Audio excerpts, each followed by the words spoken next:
এই হচ্ছে আমাদের বর্তমান অবস্থা। পানির উপর দাঁড়িয়ে রান্না করা হচ্ছে। কোনো রকম জীবন বাঁচানোর জন্য ডাল চাল খিচুড়ি আর হচ্ছে ডিম ভুনা করব। সারাদিনের জন্য রান্না করা হচ্ছে, কারণ হচ্ছে দুপুরে আর পাকঘরে মনে হচ্ছে ঢোকা যাবে না, যেহেতু প্রচুর পরিমাণে পানি জমা হয়ে যাচ্ছে, অনেক পানি জমা হয়েছে। তো আমি পানির উপর দাঁড়িয়ে ইট দিয়ে রান্না করছি।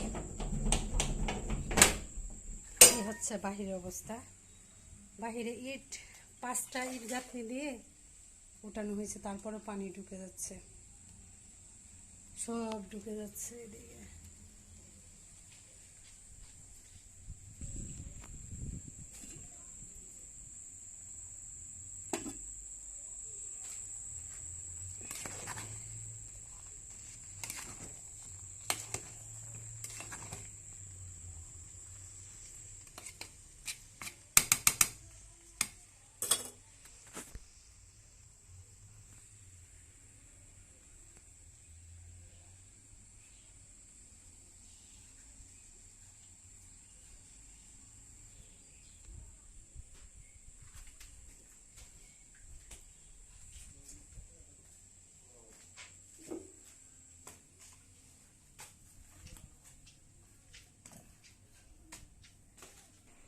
এই হচ্ছে আমাদের পরিস্থিতি। বাসাবাড়ির সব জিনিসপাতি এখানে হচ্ছে, আরও গাঁথনি দেওয়া হয়েছে যেন বাহিরের পানিটা ভিতরে না আসে। ভিতরের যে ডাইনিং রুমের দরজাটা সেটার মতো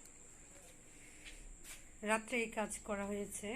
বাহিরে করা ছিল কিন্তু পানি ঢুকে গেছে, করা গেছে না। টয়লেট ডুবে গেছে, টয়লেট করা যাচ্ছে না।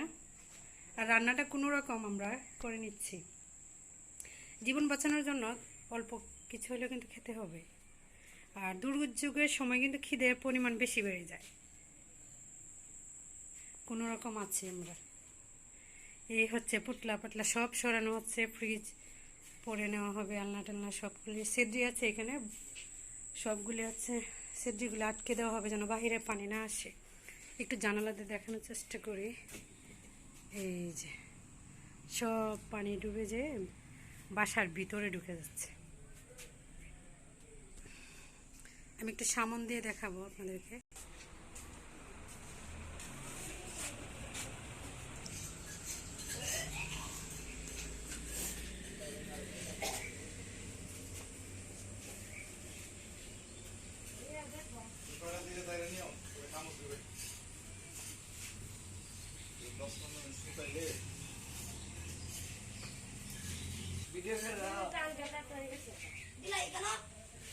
পানি যেমন তখন পোকামাকড়, সাপ, ঝুপ, বড় বড় পিঁপড়া, এগুলোর যন্ত্রণা থাকা যাচ্ছে না।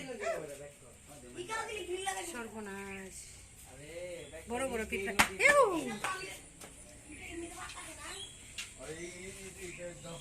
বিছাও ঢুকতেছে। এই যে বাসার সামনে পানি, দেখি দেখি এখানে কি ইট দেওয়া হবে?